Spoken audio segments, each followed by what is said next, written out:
नमस्कार प्रिय विद्यार्थियों, मैं शैलेंद्र कुमार आपके अपने online platform expert classes bye Shailendra में आप सभी का हार्दिक स्वागत, अभिनंदन और वंदन करता हूं।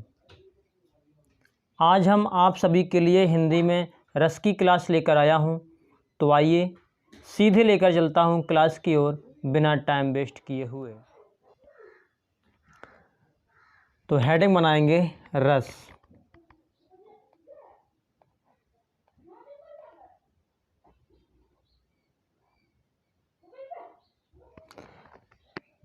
बात ये करेंगे कि रस का शाब्दिक अर्थ क्या होता है। यदि शाब्दिक अर्थ की बात की जाए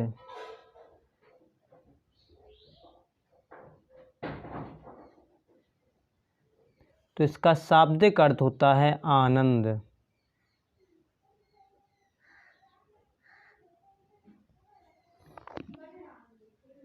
शाब्दिक अर्थ होता है आनंद।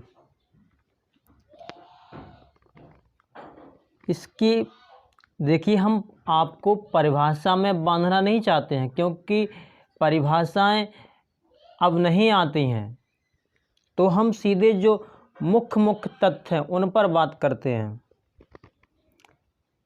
यदि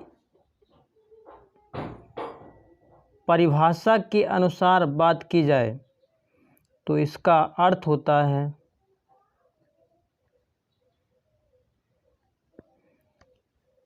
रसस्यते इति रसा।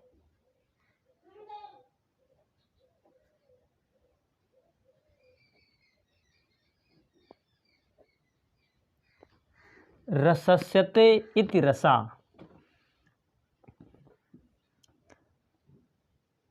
अब बात ये करें कि रस का सर्वप्रथम उल्लेख कहाँ पर मिलता है।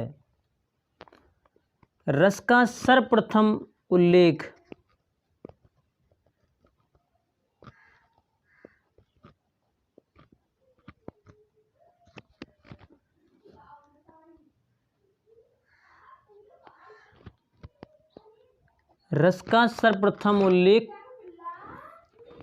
यदि हम इसकी बात करें तो ये मिलता है तैत्तिरीय उपनिषद में। तैत्तिरीय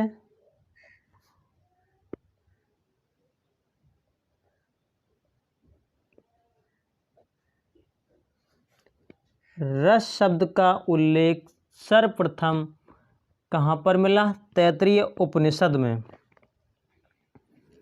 और सर्वप्रथम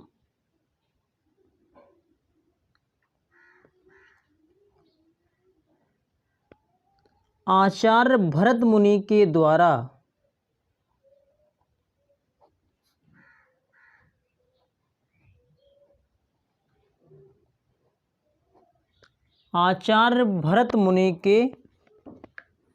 द्वारा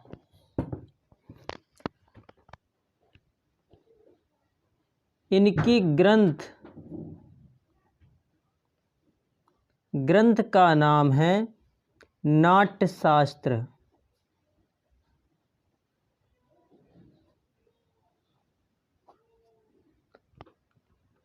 नाट्यशास्त्र में आचार्य भरत मुनि के द्वारा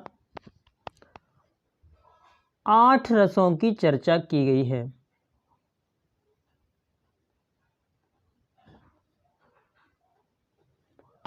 8 रसों की चर्चा की गई है। बात ये आती है कि नाट्यशास्त्र को हम किस किस नामों से जानते हैं, तो उस पर भी देख लेते हैं। नाट्यशास्त्र को हम ऋग्वेद के नाम से जानते हैं।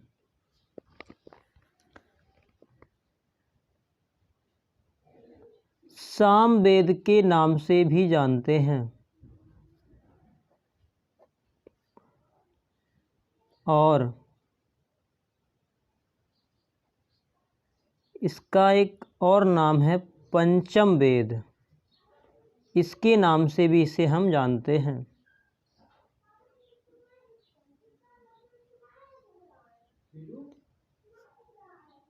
इन्हें हम यजुर्वेद के नाम से जानते हैं और अथर्ववेद के नाम से भी जानते हैं। तो इस नाट्य शास्त्र के हमने देखे कि हम इनके अन्य 5 नाम भी लिख दिए हैं। अब बात ये आती है कि जो नाट्य शास्त्र में जो रसों की चर्चा की गई है, उन रसों के अंग कितने हैं।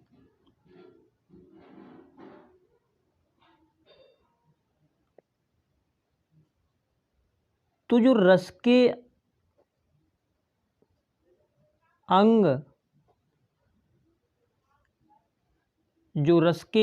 हैं, या इनको हम एक और नाम दे देते हैं तत्व। रस के अंग या तत्व, तो इनकी जो संख्या है वह है 4। तो इसको तो हम यहीं पर रोक रहे हैं। आगे देखते हैं कि जो नाट्य शास्त्र में 8 रसों की चर्चा की गई है और हम पढ़ते आए हैं कि रस तो और भी होते हैं। तो और रस कौन कौन से हैं, तो आइए उन पर भी बात कर लेते हैं। एक हमारे कवि हैं जो बहुत प्यारे हैं, उद्भट जी, जिनका नाम है उद्भट जी। इन उद्भट जी ने एक नया रस बनाया, शांत रस।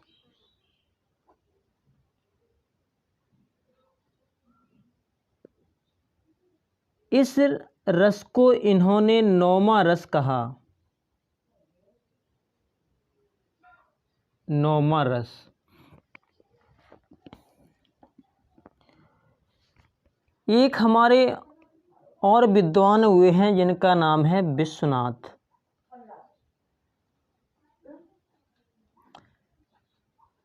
जो विश्वनाथ हैं, इन्होंने एक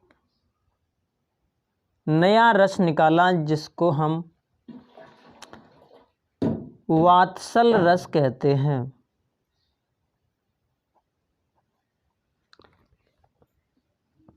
ये जो वात्सल रस है, इस रस को कहा गया 10वां रस।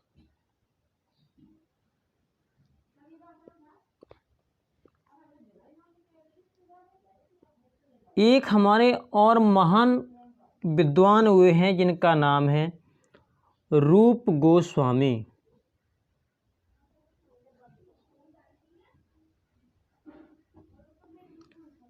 इन्होंने एक नया रस खोज निकाला और नाम दे डाला भक्ति रस। तो भक्ति रस को 11वां रस कहा जाने लगा। तो इस तरीके से जो रसों की संख्या बन गई, वो संख्या बन गई 11। एक यहाँ पर प्रश्न बनता है कि शांत रस को हम किस नाम से जानते हैं। तो शांत रस को हम जानते हैं नव रस।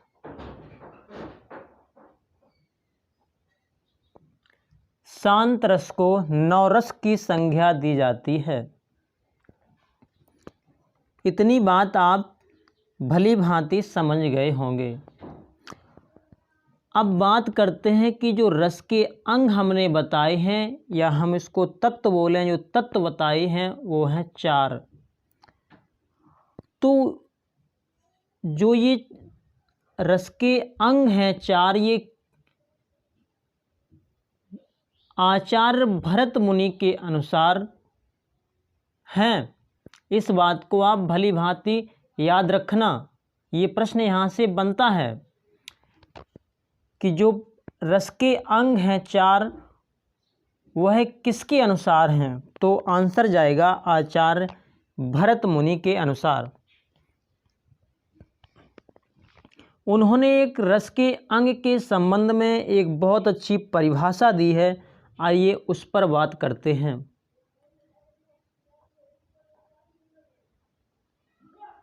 विभावानुभाव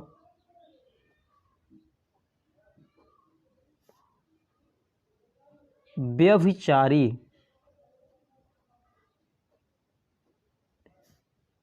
संयोगाद्रस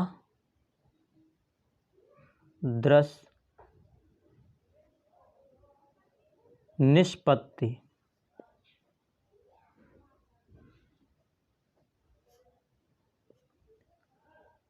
इन्होंने एक बहुत प्यारी परिभाषा दी है, विभावानुभाव व्यभिचारी संयोगाद्रस निष्पत्ति। इसका हम थोड़ा अर्थ समझेंगे। तो विभाव, अनुभाव तथा व्यभिचारी भावों के संयोग से रस की निष्पत्ति होती है, अर्थात उत्पत्ति होती है।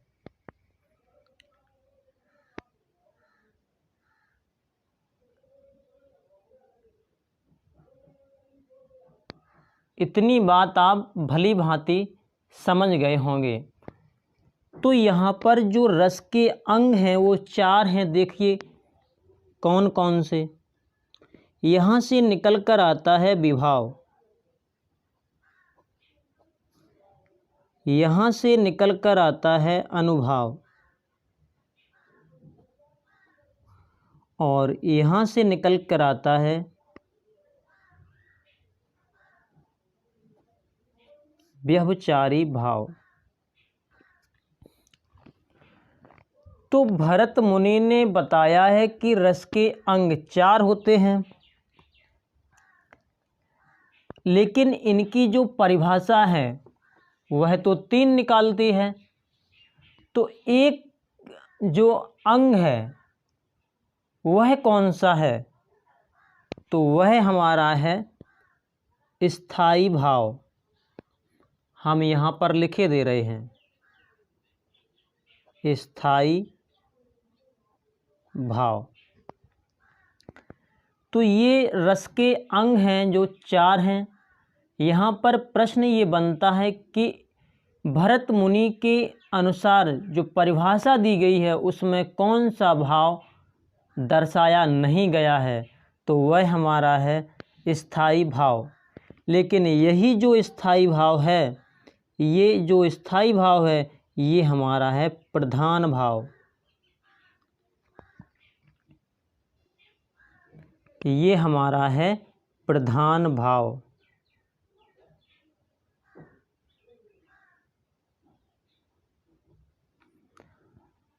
अब हम बात ये करें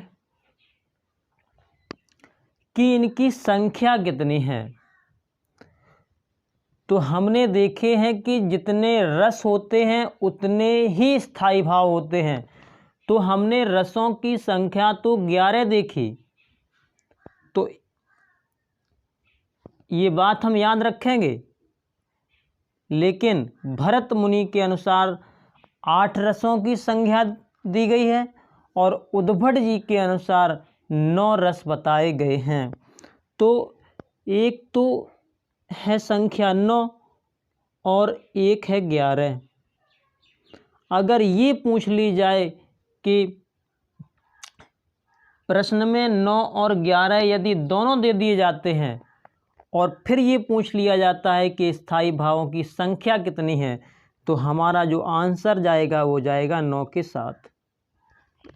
ठीक है, आइए विभाव की बात करते हैं। तो यहाँ पर विभाव की जो संख्या है वह है 2।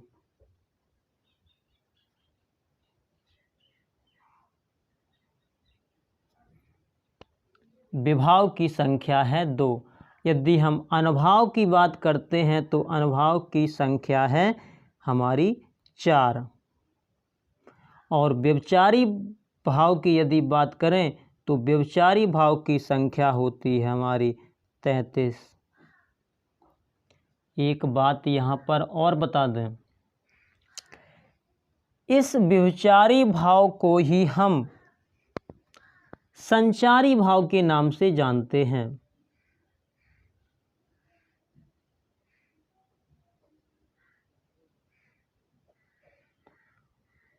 और इसी व्यभिचारी भाव को एक और भाव की संज्ञा दी गई है जिसका नाम है क्षणिक भाव।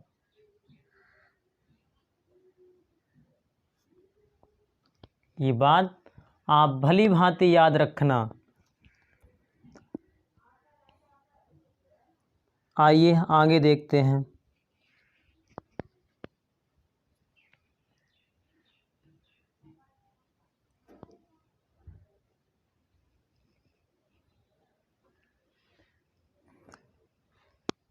यदि हम बात ये करें कि विभाव, देखिए स्थायी भाव की संख्या तो 9 होती है या फिर हम कहें 11 होती है।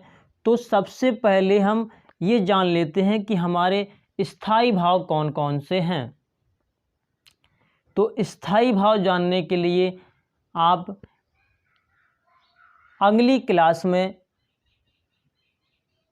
उपस्थित होंगे। यदि ये क्लास आपको अच्छी लगी हो तो इस क्लास को अपने मित्रों में शेयर ज़रूर करें और मुझे भी कमेंट बॉक्स में बताएं कि ये क्लास हमें कैसी लगी है। यदि इस क्लास को आप कमेंट बॉक्स में अच्छा बताएंगे तो मुझे और भी प्रशंसा होती है अच्छे से समझाने की। तो चलिए ये क्लास आज यहीं पर रोक रहे हैं, कल फिर मिलेंगे एक सुंदर क्लास के साथ। तब तक के लिए जय हिंद।